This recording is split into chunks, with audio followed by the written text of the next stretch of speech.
Welcome to the ZK Sports edition of ZKast. I'm ZS Caravello from ZK Research, and I'm here with my friend Julie McKay from Revolution Community Yoga in Acton, Mass. It's just down the road from my house. I've been seeing Julie for quite a while. Julie, quick hello and just a little bio on yourself. Hi, I'm a yoga teacher. I've been teaching for about 11 years. I came from a history of teaching little kids dance for 20 years before that, so it was a pretty easy transition.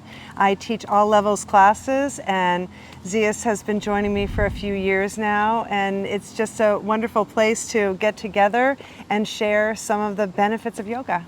Yeah, and it's a good thing you do all levels, because at first the only move I knew was Shavasana, so I worked to get to the end and then have a little nap. So that's why we're all here. Yeah, exactly. Yeah. And we're here in beautiful Costa Rica. We're down on a little yoga retreat. I came down, mostly because Tanis, my wife, wanted to come. But in addition to that, though, I have, I'm sure you've seen this, Julie, I've started to find yoga more important for what I do. I first started coming to you because I travel a lot for work. And I thought the physical aspect of what yoga does would help stretch me out and keep me on airplanes, because when you go on from planes, trains to automobiles to airports to hotels, it puts a physical grind on your body. Mm-hmm. But more and more I'm finding the mental aspect of yoga actually helps me with the grind as well. And in fact, when COVID came, it opened people's eyes, I guess IT and business leaders, to a world that they didn't really understand, right? Then that's employee well-being, in fact, even their own well-being. And I think COVID, I'm not sure we'll ever see anything like it again. Let's hope not. Yeah. But it put an awful strain on employees as they didn't really understand how to adapt them.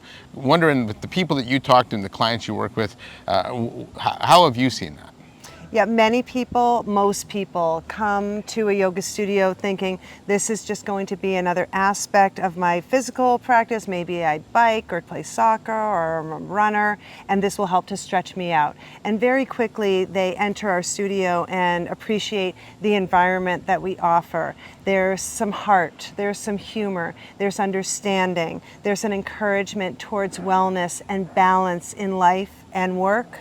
And a place to get some space in your head.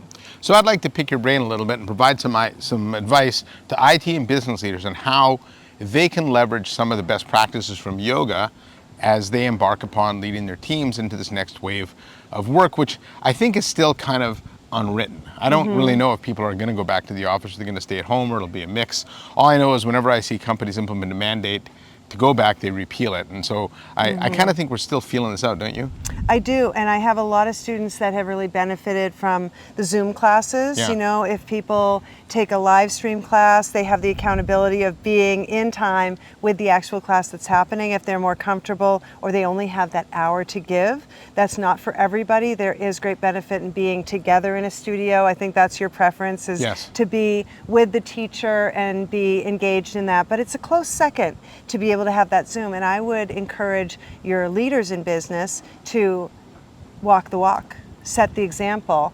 Not just say, I want you guys to take, we have a wellness offering of yoga, but everybody can get in there. And it's a comfort level thing. Yeah. Not everybody wants to be stretching next to their employees or their boss.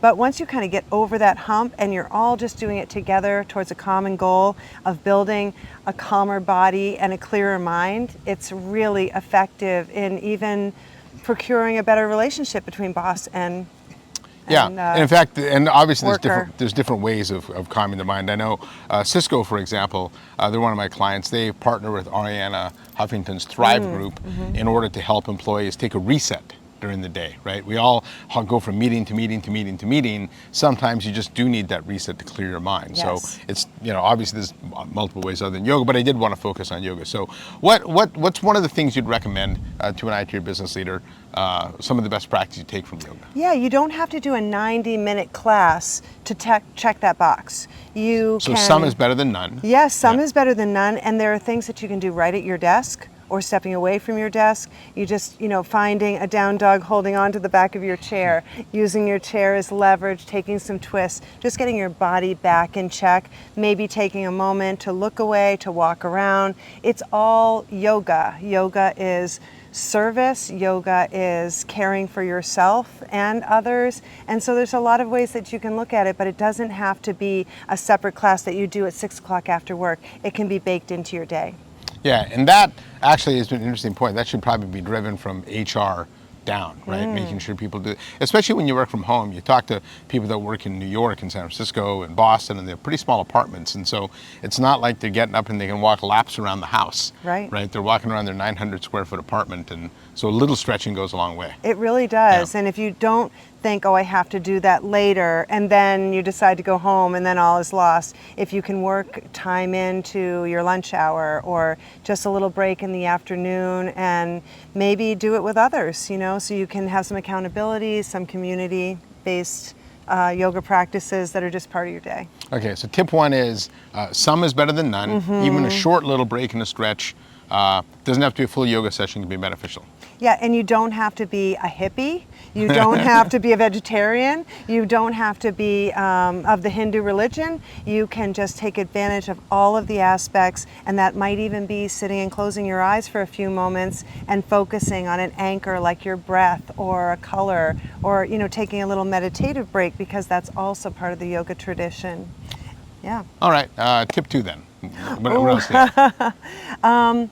You want to have a purpose towards your practice, and it doesn't have to be, I need to lose 50 pounds or I need to stand on my head. It can just be, my purpose is to bring a little more peace and calm to my body, to my brain, and just to build that purpose in a personal way, as opposed to, what is he going to think of me if I can't touch my toes? Worrying about what others think. Maybe just focusing on your internal goals and knowing that what you're doing is good enough, and that it's a really lifelong practice, so that the improvements that come might feel slow, but they're important and incremental. So do you find that usually when people start doing yoga, they even understand what that means? Because I'll be honest, when I first started doing yoga, you'd say at the beginning of the class, like, identify your purpose, and I'd be thinking, I have no idea. I'm here, right? It's like, my purpose is I paid for it, so I showed up, and I'm gonna get to the end. Right. Yeah. Well, Zeus, you know that I talk a lot, so Yeah. I try to impart. We do try to set what we call an intention or a sankalpa, and that is, it can be as simple as more joy, more peace, more space.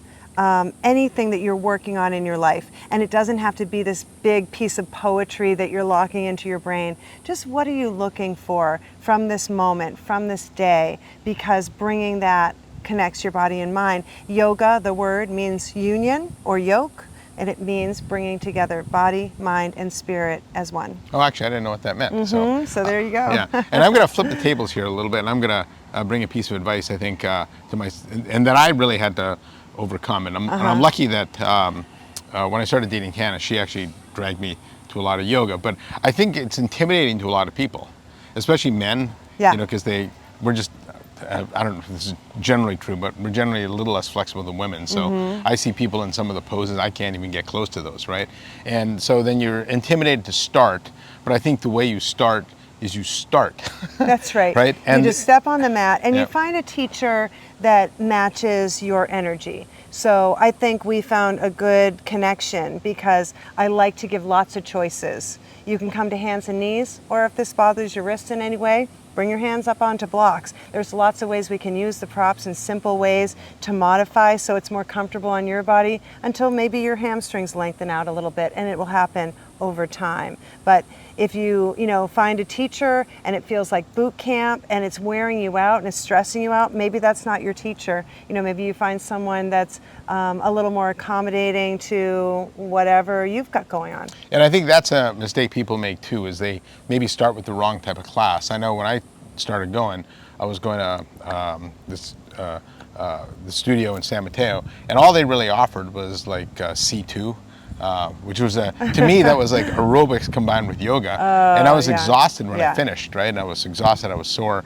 And then when I started with Revolution, they had many different levels. Yes. And so I think there is a level for everybody. Yeah, and just like a marriage, yoga shouldn't have to check every box for you. People come to me and they say, will I get stronger? Will I get more flexible? Will I lose weight? Will I burn calories? Can I count this as my cardio?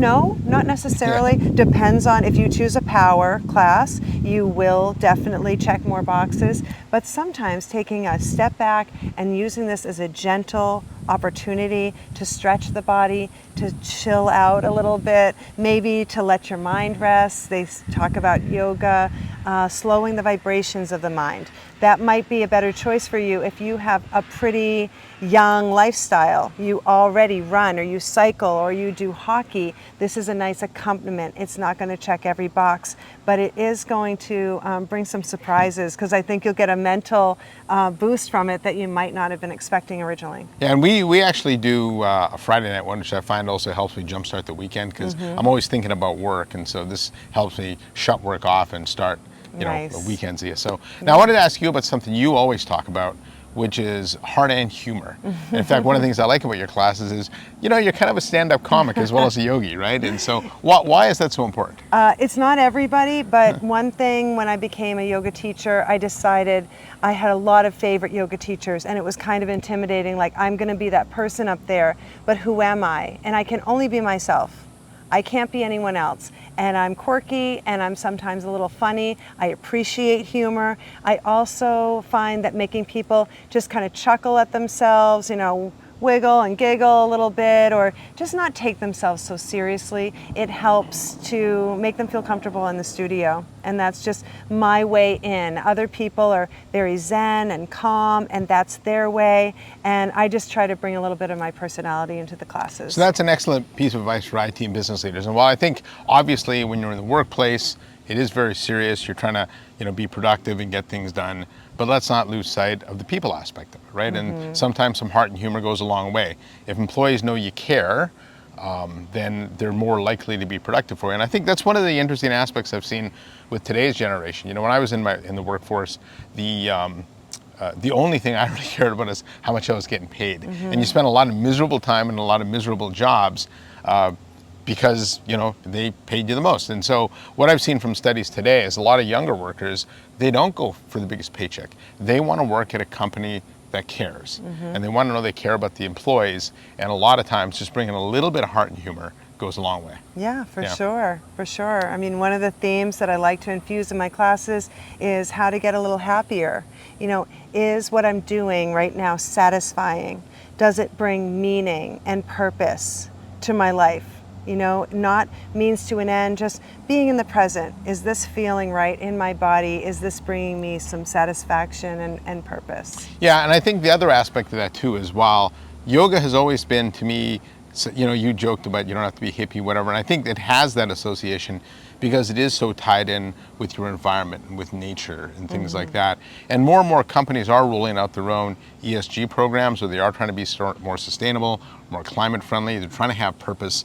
And it seems you can do all of those things, but if you're not thinking about the purpose of employee wellness, then you're actually missing one of the biggest aspects of that. Sure. Yeah. And I think the stereotype that you have to be a certain religion or you have to have a certain level of flexibility already is a myth, and I think people are starting to understand that. This can be a complement to all faiths. It can be a complement to all bodies, whether you can put your foot behind your head or not. Yeah, well, let me tell you something. Personal experience, when I first started doing yoga, I was about as inflexible as it came, and so it's helped me a lot. It's actually improved my my cycling and my golf game, so thanks for that. So. Yeah, absolutely. All right, well, anything else you want to add? I think that's it. Just, namaste. It means the light in me sees the light in you. All right. It's a good way to... So if you're in the Massachusetts area and you happen to live out in the western part, or I guess Central, yeah. Drop by Revolution Community Yoga. It's right on Mass Ave in West Acton. Why does every Massachusetts town have a Mass Ave? Yeah, it is Mass Ave. Yeah, right in the center. Yeah, so it isn't right in the center. And you can find Julie McKay and a bunch of other great teachers there. Thanks, ZKast. So thanks for joining me, Julie. So on behalf of Julie McKay, I'm ZKast Caravallo from ZK Reach, and thanks for watching. As always, make sure you hit that subscribe button, and I'll see you next time on my next episode of ZKast.